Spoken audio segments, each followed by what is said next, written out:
Hi hello ಎಲ್ರಿಗೂ ನಮಸ್ಕಾರ. ಎಲ್ಲರೂ ಹೇಗಿದ್ದೀರಾ? ಐ ಹೋಪ್ ಎಲ್ಲರೂ ಚೆನ್ನಾಗಿದ್ದೀರಾ ಅಂತ ಭಾವಿಸ್ತಾ ಇವತ್ತಿನ ವ್ಲಾಗ್ನ ಸ್ಟಾರ್ಟ್ ಮಾಡ್ತಾ ಇದ್ದೀನಿ. ಇವತ್ತಿನ ವ್ಲಾಗ್ ಬಂದು ವಿದ್ಯಾಶ್ರೀ ಜಯರಾಮ್ ಅವ್ರದ್ದು ಮ್ಯಾರೇಜ್ ಫಂಕ್ಷನ್ ಇತ್ತು. ನಮ್ಮ ರಿಲೇಷನ್ ಆಗಬೇಕು ಅವರು, ಹಾಗಾಗಿ ನಾವು ಮ್ಯಾರೇಜ್ ಫಂಕ್ಷನ್ಗೆ ಹೋಗಿದ್ವಿ. ನಾನು ತುಂಬ ಲೇಟಾಗಿ ಈ ವಿಡಿಯೋನ ನಾನು ಅಪ್ಲೋಡ್ ಮಾಡ್ತಾ ಇದ್ದೀನಿ. ಸ್ವಲ್ಪ ಬ್ಯುಸಿ ಇದ್ದಿದ್ದರಿಂದ ವಿಡಿಯೋ ಹಾಕೋಕ್ಕೆ ಆಗಿರಲಿಲ್ಲ, ಹಾಗಾಗಿ ಇವತ್ತು ವಿಡಿಯೋನ ಅಪ್ಲೋಡ್ ಮಾಡ್ತಾ ಇದ್ದೀನಿ.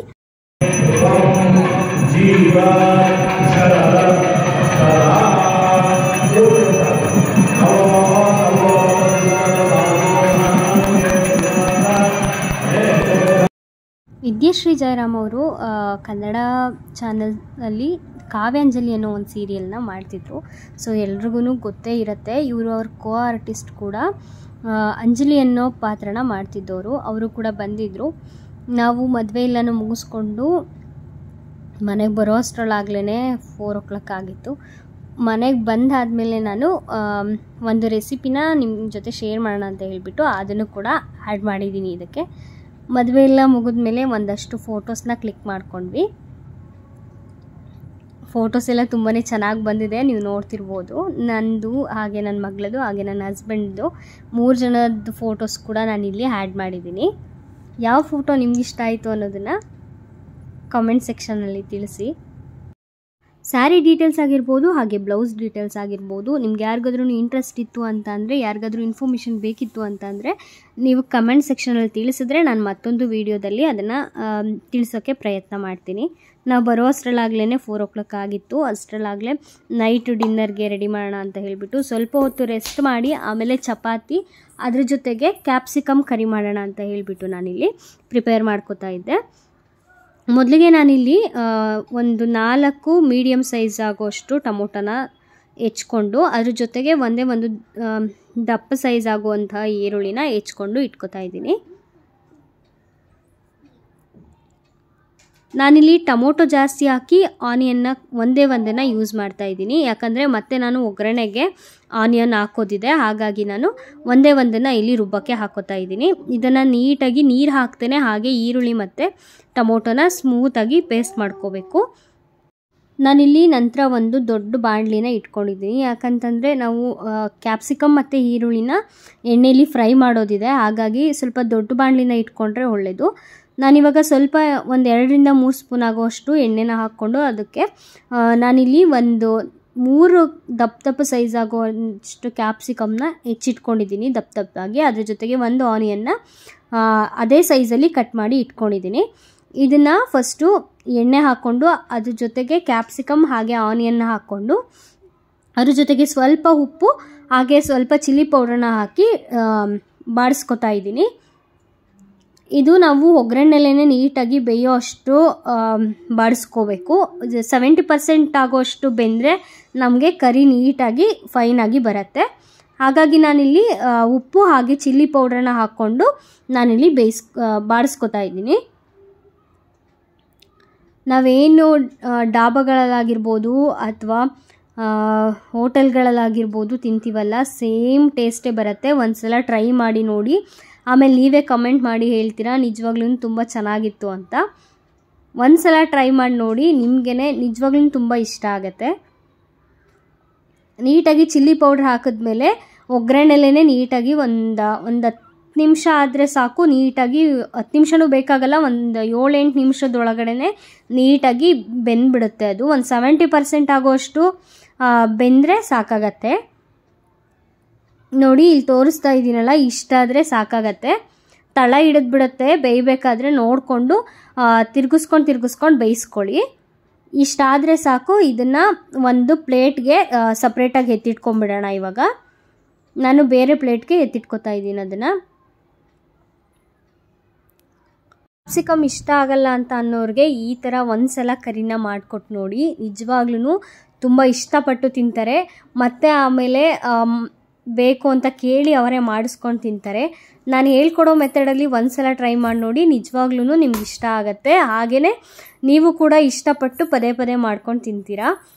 ನಂತರ ಅದೇ ಬಾಣಲಿಗೆ ನಾನು ಮತ್ತೆ ಇಲ್ಲಿ 2 ಸ್ಪೂನ್ ಆಗುವಷ್ಟು ಆಯಿಲ್, ಹಾಗೆಯೇ ಒಂದು 3ರಿಂದ 4 ಸ್ಪೂನ್ ಆಗುವಷ್ಟು ಮನೆಯಲ್ಲೇ ಮಾಡಿದಂತಹ ತುಪ್ಪನ ನಾನು ಆ್ಯಡ್ ಮಾಡ್ಕೋತಾ ಇದ್ದೀನಿ. ನೀವು ಯಾವ ತುಪ್ಪ ಕೂಡ ಯೂಸ್ ಮಾಡ್ಕೋಬೋದು.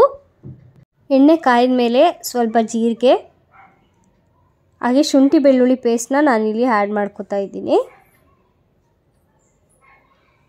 ನೀವು ಹಸಿ ಶುಂಠಿ ಆಗಿರ್ಬೋದು ಅಥವಾ ಬೆಳ್ಳುಳ್ಳಿ ಆಗಿರ್ಬೋದು ಅದನ್ನು ನೀಟಾಗಿ ಸ್ಮ್ಯಾಶ್ ಮಾಡಿ ಕೂಡ ಹಾಕ್ಕೋಬೋದು. ನಾನಿಲ್ಲಿ ಡೈರೆಕ್ಟಾಗಿ ಪೇಸ್ಟ್ನೇ ಹಾಕಿ ಬಾಡಿಸ್ಕೊತಾ ಇದ್ದೀನಿ.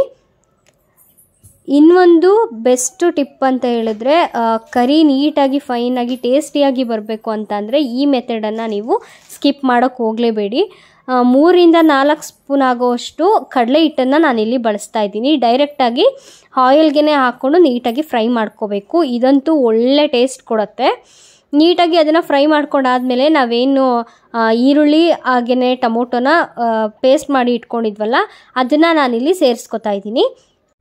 ನೀಟಾಗಿ ಮಿಕ್ಸ್ ಆಗೋ ಥರ ಹುರ್ಕೋಬೇಕು. ಮೊದಲು ಅದು ನೀಟಾಗಿ ನಾವು ತಿರ್ಗಿಸ್ಕೊತಾ ಬೇಯಿಸ್ಕೊಂಡ್ರೆ ಸೈಡಲ್ಲೆಲ್ಲ ಆಯಿಲ್ ಬಿಟ್ಕೊಳ್ಳುತ್ತೆ. ನೀರೆಲ್ಲ ಸೀದು ಆಯಿಲ್ ಬಿಟ್ಕೊಳ್ಳುತ್ತೆ ಸೈಡಲ್ಲಿ. ಇವಾಗ ನೀವು ನೋಡ್ತಿರ್ಬೋದು ಎಷ್ಟು ಚೆನ್ನಾಗಿ ಆಯಿಲ್ ಬಿಟ್ಕೊಂಡಿದೆ ಅಂತ.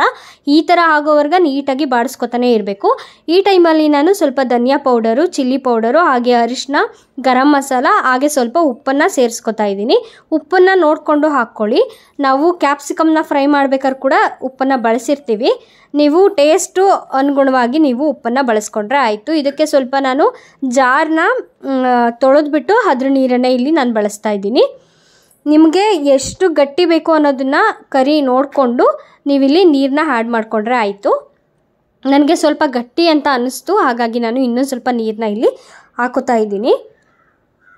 ನೀಟಾಗಿ ನಿಮ್ಗೆ ಎಷ್ಟು ಗಟ್ಟಿ ಬೇಕು ನೋಡಿಕೊಂಡು ನೀವು ಅದನ್ನು ಕೂಡ್ಕೊಂಡ ನಂತರ ಮೊದಲೇ ಫ್ರೈ ಮಾಡಿ ಇಟ್ಕೊಂಡಿದ್ವಲ್ಲ ಆ ಕ್ಯಾಪ್ಸಿಕಮ್ ಮತ್ತು ಆನಿಯನ್ನ ನಾನಿಲ್ಲಿ ಸೇರಿಸ್ಕೊತಾ ಇದ್ದೀನಿ. ಕ್ಯಾಪ್ಸಿಕಮ್ ಮತ್ತು ಆನಿಯನ್ನ ನಾವಿಲ್ಲಿ ಸೇರಿಸ್ಕೊಂಡ ನಂತರ ಒಂದೊಳ್ಳೆ ಮಿಕ್ಸ್ ಆಗೋ ಥರ ನೀಟಾಗಿ ಅದನ್ನು ಬಾಡಿಸ್ಕೋಬೇಕು. ಬಾಡಿಸ್ಕೊಂಡ ನಂತರ ಅದನ್ನು ಒಂದು 5 ರಿಂದ 10 ನಿಮಿಷ ಬೇಯೋಕ್ಕೆ ಬಿಡಬೇಕು. ನಾವು 70% ಆಗಲೇ ನಾವು ಆಯಿಲಲ್ಲಿ ಫ್ರೈ ಮಾಡಿರ್ತೀವಿ. ಹಾಗಾಗಿ ಒಂದು ಸ್ವಲ್ಪ ಕ್ರಂಚಿನೆಸ್ ಇರುತ್ತೆ. ನಿಮಗೆ ಕ್ರಂಚಿನೆಸ್ ಬೇಕು ಅಂತಂದರೆ ಬೇಗನೆ ಫ್ಲೇಮ್ನ ಆಫ್ ಮಾಡ್ಕೊಂಬಿಡಿ. ಇಲ್ಲ ನಮಗೆ ಸ್ಮೂತಾಗಿ ಅದು ಬೇಯಬೇಕು ಅಂತ ಅಂದರೆ ಒಂದು 5 ರಿಂದ 7 ನಿಮಿಷ ಬಿಟ್ಟರೆ ಸಾಕಾಗುತ್ತೆ. ನೀಟಾಗಿ ಬೇಯಿಸ್ಕೋಬೇಕು ಅದನ್ನು. ನೀವು ನೋಡ್ತಿರ್ಬೋದು ಇವಾಗ ಆಗಲೇ ಆಲ್ರೆಡಿ ಬೆಂದಿದೆ. ಸೈಡಲ್ಲೆಲ್ಲ ಆಯಿಲ್ ಬಿಟ್ಕೋತಾ ಇದೆ. ನಾವು ಅದಕ್ಕೆ ಒಂದು 2 ಕಪ್ ಆಗೋಷ್ಟು ನೀರನ್ನು ಆ್ಯಡ್ ಮಾಡಿದ್ದೀವಿ. ಹಾಗಾಗಿ ನೀರೆಲ್ಲ ಹೋಗಿ ಸೈಡಲ್ಲಿ ಆಯಿಲ್ ಬಿಟ್ಕೋತಾ ಇದೆ. ನೀವು ಇದಕ್ಕೆ ಕೊತ್ತಂಬರಿ ಸೊಪ್ಪು ಬೇಕಾದ್ರೂ ಯೂಸ್ ಮಾಡ್ಬೋದು. ಆದರೆ ಕಸೂರಿ ಮೇಥಿ ಹಾಕಿದ್ರೆ ಮಾತ್ರ ಟೇಸ್ಟು ಮಸ್ತಾಗಿ ಬರುತ್ತೆ. ನಾನಿಲ್ಲಿ ಕಸೂರಿ ಮೇಥಿನ ನಾನು ಸ್ವಲ್ಪ ಕೈಯಲ್ಲಿ ಸ್ಮ್ಯಾಶ್ ಮಾಡಿ ಹಾಕೋತಾ ಇದ್ದೀನಿ. ಹಾಕೋದ್ರಿಂದ ಫ್ಲೇವರ್ ಕೂಡ ಚೆನ್ನಾಗಿ ಬರುತ್ತೆ, ಟೇಸ್ಟ್ ಕೂಡ ತುಂಬಾ ಚೆನ್ನಾಗಿರುತ್ತೆ. ಆ ಕಸೂರಿ ಮೇಥಿ ಹಾಕಾದ್ಮೇಲೆ ನೀಟಾಗಿ ಒಂದು ಒಳ್ಳೆ ಮಿಕ್ಸ್ನ ಕೊಟ್ಕೊಳ್ಳಿ. ಮಿಕ್ಸ್ ಕೊಟ್ಕೊಂಡು ಒಂದು 2 ರಿಂದ 3 ನಿಮಿಷ ಮತ್ತೆ ಅದನ್ನು ಕುಕ್ ಮಾಡ್ಕೋಬೇಕು. ಯಾಕಂದರೆ ಆ ಫ್ಲೇವರ್ ಎಲ್ಲ ಆ ಕರಿಗೆ ಆ್ಯಡ್ ಆಗಬೇಕು. ಹಾಗಾಗಿ ಒಂದೊಳ್ಳೆ ಮಿಕ್ಸ್ ಕೊಟ್ಕೊಂಡು ಮತ್ತೆ ಇನ್ನೊಂದು 2 ರಿಂದ 3 ನಿಮಿಷ ಅದನ್ನು ಬಾಡಿಸ್ಕೊತ ಬೇಯಿಸ್ಕೊಳ್ಳಿ. ಈಗ ನೀವು ನೋಡ್ತಿರ್ಬೋದು ಕರಿ ರೆಡಿಯಾಗಿದೆ. ಎಷ್ಟು ಚೆನ್ನಾಗಿ ಬಂದಿದೆ ಅಂತಂದರೆ ನೀವು ಯಾವ ಡಾಬಾದಲ್ಲಿ ತಿಂದರೂ ಅಥವಾ ಹೋಟೆಲ್ ತಿಂದ್ರೂ ನಿಮಗೆ ಇಷ್ಟೊಂದು ಒಳ್ಳೆ ರುಚಿ ಸಿಗೋಕ್ಕೆ ಸಾಧ್ಯನೇ ಇಲ್ಲ. ನೀವು ಒಂದ್ಸಲ ಮನೇಲಿ ಟ್ರೈ ಮಾಡಿ ನೋಡಿದ್ರೆ ನಿಮಗೆ ಬೆಸ್ಟ್ ಅಂದರೆ ಬೆಸ್ಟ್ ಕರಿ ಸಿಗುತ್ತೆ. ಹೋಟೆಲಲ್ಲೆಲ್ಲ ತಿಂದು ನಮಗೆ ಅಂದ್ಕೊಂಡಿರ್ತೀವಿ ನಾವು ಮಾಡಿದ್ರೆ ಈ ಟೇಸ್ಟ್ ಬರೋದೇ ಇಲ್ಲ ಅಂತ. ನಾನು ತೋರಿಸಿರೋ ಮೆಥಡಲ್ಲಿ ಒಂದು ಸಲ ಟ್ರೈ ಮಾಡಿ ನೋಡಿ, ನಿಜವಾಗ್ಲೂ ನಿಮಗೆ ಬೆಸ್ಟ್ ಆಗಿರೋವಂತಹ ಕರಿ ಮಾತ್ರ ಸಿಗತ್ತೆ. ತುಂಬಾ ಚೆನ್ನಾಗಿ ಬಂದಿತ್ತು. ನಾನಿವತ್ತು ಚಪಾತಿ ಜೊತೆ ಈ ಕರಿನ ಸರ್ವ್ ಮಾಡ್ತಾ ಇದ್ದೀನಿ. ಈ ವಿಡಿಯೋ ನಿಮ್ಮೆಲ್ರಿಗೂ ಇಷ್ಟ ಆಗಿದ್ದರೆ ಪ್ಲೀಸ್ ಸಬ್ಸ್ಕ್ರೈಬ್ ಮಾಡ್ಕೊಳ್ಳಿ ನನ್ನ ಚಾನಲ್ನ. Thank you for watching.